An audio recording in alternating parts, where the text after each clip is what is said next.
চাঁদের বর্ণনা করা যায়, তবে নারীর বর্ণনা নয়, কারণ মা হওয়ার আগে সকল নারী ছলনাময়ী হয়।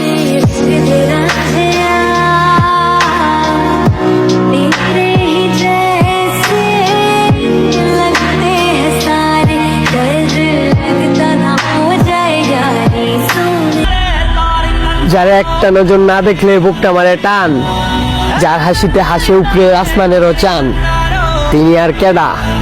আমার আম্মা জান।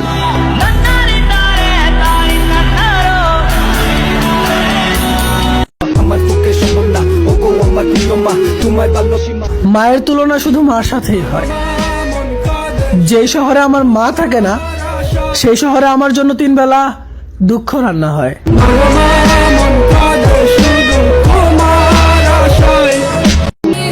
দুনিয়ার সকল সৌন্দর্য একসাথে উপভোগ করতে চাও? তাহলে একবার মায়ের চেহারাটার দিকে তাকাও।